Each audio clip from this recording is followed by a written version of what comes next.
Now, I was born and raised in Rosewood. This here's my home, and I'll be damned if I'm gonna let anybody run me off it. You can tell them boys that.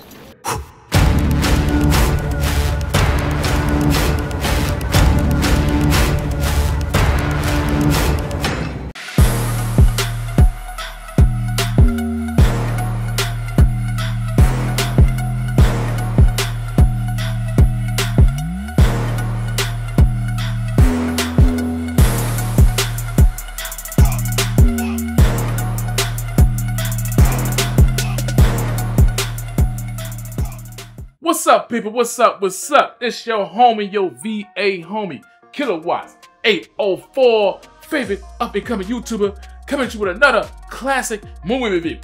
This time around, we're going to review the 1997 Rosewood movie, directed by Jon Singleton. Yeah, we're going there, man. We're going to do another one, man. Before we get started, if you're new, hit the subscribe button. You won't get more of this content. Now you're already here. Thank you. I appreciate your support. I definitely appreciate your support on that previous movie review I did on Beloved. Yeah, I ain't expect that to take all like it did, but that's what's up, man. I don't know if it's me, the content, the movie, or what. I don't know, but I'm cool with it. And I'm digging the conversations we having in the comment section over these movies, man.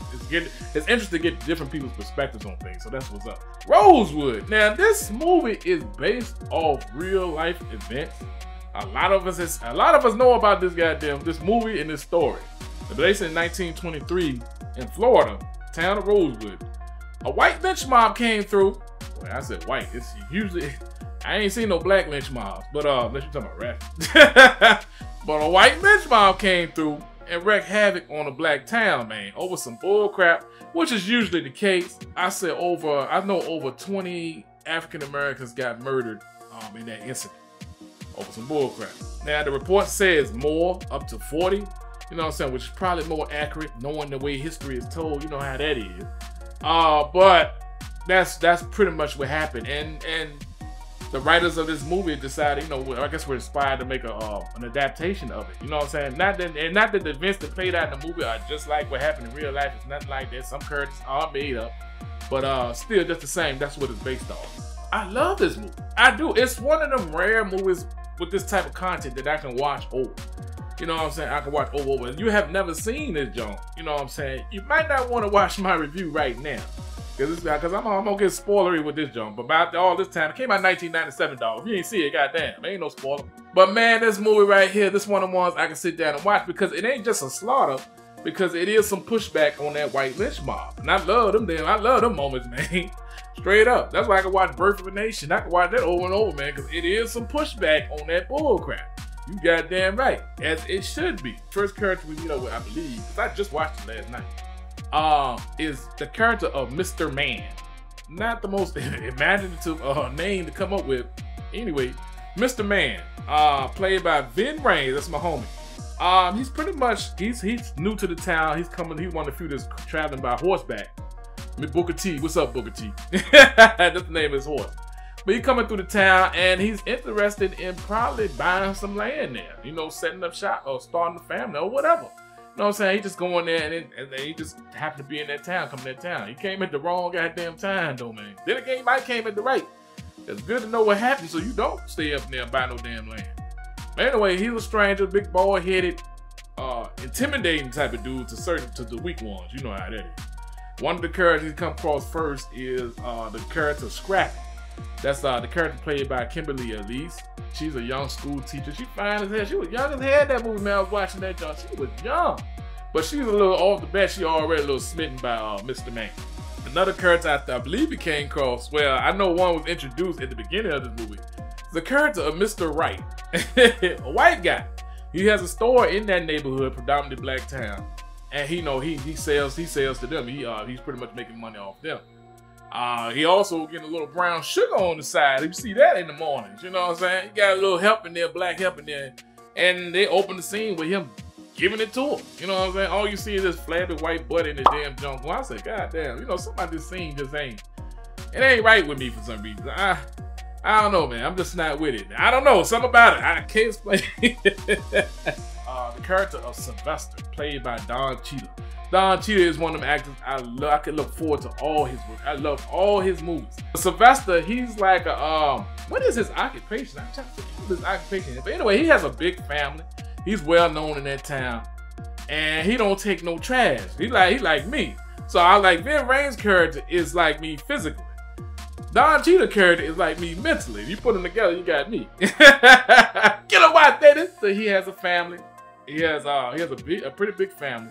You also got Esther Rolle plays his mama, Sylvester's mama from Good Times. You know her, right? But overall, we meet everybody, and you're trying to get the sense that Rosewood is a nice town for a black person in that time to live.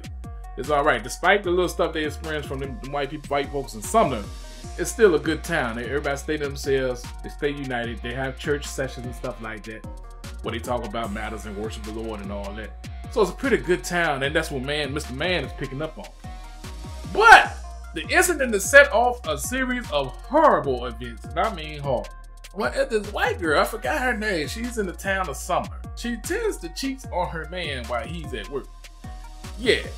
Apparently, her husband is not giving her the type of loving she wants, which is rough, because that's what this dude that we meet is doing to her. You know what I'm saying? Dude don't even take his pants all the way off. He just gives it to her rough. Some women are like that. It is what it is. Ain't no reason to cheat, but that's how she is. You can tell. But anyway, this woman, she also, the person that worked, she has two black people working for her. One of them is actually Sylvester's mother, Aunt Sarah. Dude giving it to her, and and she's upset for some reason because she knows he's sleeping with other women, and she decides to hit him. He turns around. He one of them brothers. He one of them dudes you just do not hit. You do not do anything. He beats her tail, man, and she left with bruises, knots outside her back, and all that. He beat the hell out of her, man. You know what I'm saying? And he come out the door.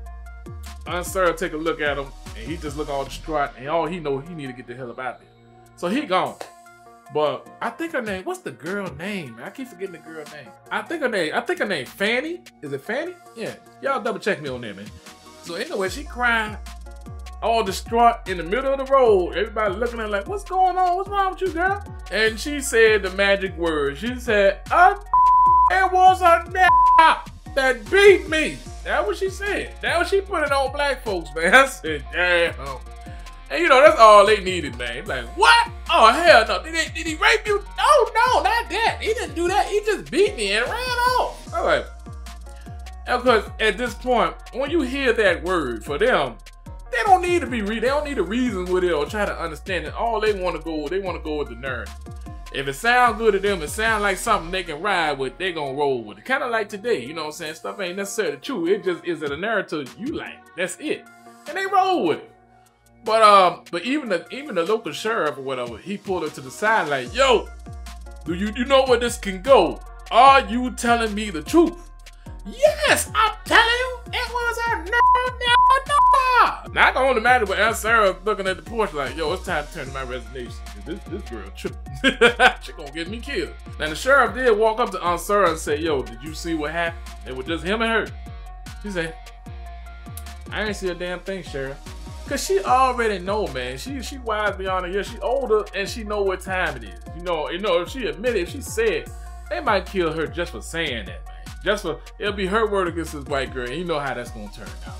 Word get around, and these people start looking for this person that supposedly assaulted her, the black person. It's not a black person, and somewhere in the mix, they think it's this guy, Jesse James. They never met Jesse James. They don't know nothing. They just assume it's a black convict that broke out. It had to be him. So they looking for Jesse James going through the town. Now they got the hound dogs on this dude's scent that ran away. And the dogs was right. They were looking in the right direction. And they went to this, I'm gonna call him a goddamn fool. It was some fools in this movie.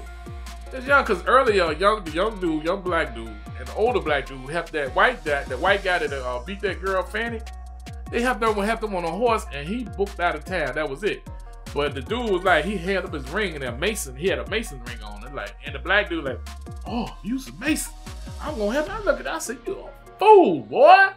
Them riled up white dudes went to that goddamn blacksmith shop, man, and they grabbed the young dude because he was there.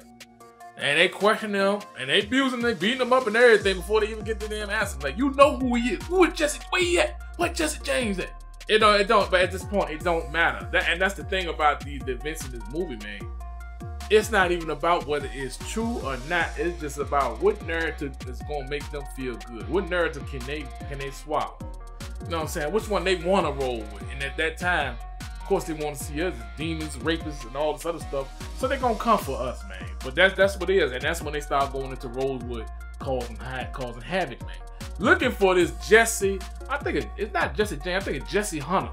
Yeah, Jesse Hunter. I think that's what it was. Now, Mr. Man, he's new to the town. So he's getting wrapped up in it because he's a stranger, of course.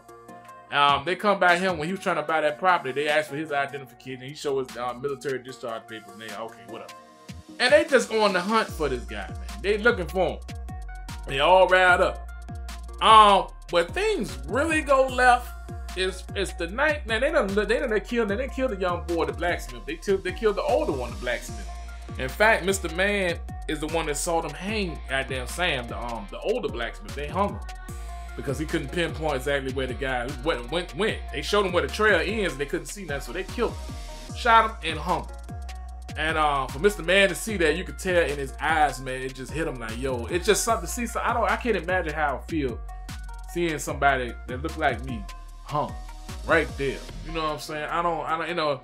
I can't imagine the type of feeling that go through me, but anger is in there. It's gonna be in there. Believe it. It's gonna be shot, but that anger gonna be there.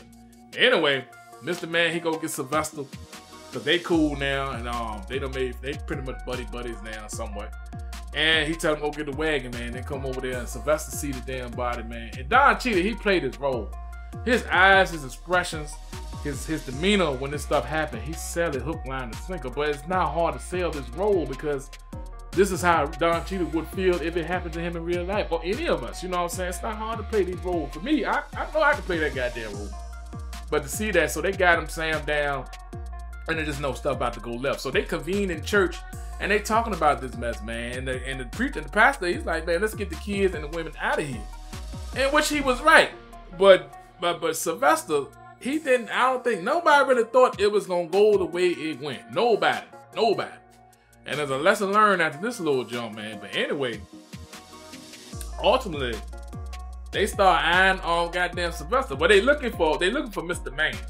And they know Mr. Man been over Sylvester's house, man. And Sylvester, I think it's his birthday. And he had the kids there, he got his family there, everybody there. And they had a good time. And that white lynch mob is making their way to the goddamn Sylvester's house. They at Sylvester's house, and they yelling for Sylvester to come out and bring Mr. Man with him. You know what I'm saying? They call him Jesse Hunter. I don't know, of course he ain't there, and Sylvester like, he's standing, he's like, yo man, I ain't got nothing to do with this, y'all, what y'all want? So Sylvester go upstairs for some reason. And Esther Roll, character Sarah, she walk out on his porch, and she's addressing that white lynch mob, which I don't advise you ever do. Do not address them. There's nothing you can say that's gonna quell them. They want what they want. They want blood, that's what that is. But she tried to appeal to some of them because she knows some of them. You know what I'm saying? She didn't work for some of them. So she knows she's trying to appeal to them. And as soon as she said, most of y'all know what Miss Fanny was doing, and y'all know that man she was messing with was white. That was it. As soon as she said that, man, bam! That's all you heard, man. The sheriff's out there too with the lynch mob. So let me tell you what type of sheriff he is. What kind of sheriff you gonna bring a lynch mob with you, man? But he's like, oh, who made that shot? He has no control of the situation at all. He never did. Terrible sheriff. He won't get reelected. But all you see is Sarah, man. She just got this shocked look on her face, man. And somebody shot her right in her damn gut, man. Sylvester can't see it, but when he come down the stairs and he look out the window and see what the hell that was, everybody get quiet. And it just takes him, man. He's like, oh, you know, he go out there and he grab his mama and pull her back in the house. And two of them cowardly motherfuckers, excuse my French, they come walking up, rolling up their sleeves like they're gonna put some work in. Sylvester put some work in first and last. That was it. Someone come in the damn door, bam! He gone. That's a shotgun, cuz your body is going right back out that door. You ain't gonna lean against the wall, flying right back out that jump. And the other guy walk right behind him. He heard you saw your boy get blown away. You come right behind him. Yeah. So that's bam. That's another one fly out the goddamn house. That's what I'm talking about. I'm not advocating for violence, but in this instance, it was needed. They start shooting up the house. The sheriff shooting with them, trying to shoot the house. You got kids and women and stuff in there. They don't care. At this point, they don't care. Two of their friends have just been murdered. Murdered terribly. You know, on the trip out here, when Sylvester returned a couple of shots, all of them run away for backup. I said, look at this, man. He ain't give you a couple of shots. But anyway, there's some cowards, man. Always will be, too. But, so, man, this was a touching moment, man. You talking about tears in my eyes. It was damn sure in there last night, man. Man, Sylvester, he holding his mom's, man. Can you imagine how your mom's had just been shot and is dying in front of you right in your arms, man? And Sylvester's like, man, he's like, hold on, you know what I'm saying? Hold on. And she's you know, it's just, man, it got me. Because when he break down, man, because he's a strong character, man, you got to break down. It's on now. Then they all over the place. So now, with them 2 white, well, they said 3 white dudes died in that incident. So ain't none of them died. So you know, now it's on. So now the whole town of Sumner, they calling in backup, calling the KKK, calling everybody. So they, you know, they overdoing it. So any black person they see, they pretty much hunting, man. And that's what happened for the most part of the movie. Mr. Man, he had originally left before things got hot, real hot. Came back, he was in shock as well how far it got. At this point, Sylvester had stayed in that house that night. Him and a younger brother was in there. The women and children went to the swamp to get out of there, Scrappy and them, and they went. And they was gonna hold up right then and there. And they had shot in there. They shot the younger black dude, but Sylvester, he had hid it. His mama had a coffin, and he had hid in there with his mama in the coffin. You know what I'm saying? We didn't know that. You know what I'm saying? But that's what he did. So they didn't see Sylvester's body. They saw a brother in there. They assumed because they had burnt the house and everything. They assumed it was Sylvester. It was after a younger brother in there that got killed. But in the meantime, all hell is breaking loose. All the black people are running to the swamps. You seeing people that have been lynched. All black people been lynched, thrown in ditches and stuff.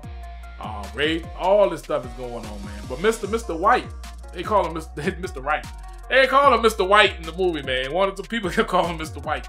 Mr. Wright, he's a decent white fella, man. He was one of the few white dudes that really had a heart and really cared about, especially about Aunt Sarah when he heard about her dying. He really felt that, man. He can't play. He played for right now. He was playing kind of both sides. You know what I'm saying? Because he is the one that sold the ammunition to Sylvester that killed them white dudes. But he also see that this white lynch mob was wrong. But he can't say voice too much because he got a family to take up. He got a wife at home. Also, Mr. Man, he get back in the picture. And he finds Scrappy and all of them and the kids and stuff in the swamp. And he pretty much take charge and try to get them out of there, man. Mr. Man and Mr. Wright make an agreement. Mr. Wright says, you know, he gonna make sure the train that comes through that town comes through so they can pick the girls and the women and the children up. And Mr. Man, you know what I'm saying, he take charge, though. He killed a couple of them people too, man. It's crazy, man. This white lynch mob, they're really a bunch of cowards, man. And of course, they're emboldened because they're all together in strength of numbers. But real talk, they some cowards. They really are. You see that constantly throughout the movie. It's a bunch of cowards, man. In fact, there's a scene where they actually capture Mr. Man. You know what I'm saying? Because he's looking for, because some of the kids that got away, he's looking for him, and they actually caught him and caught Mr. Man.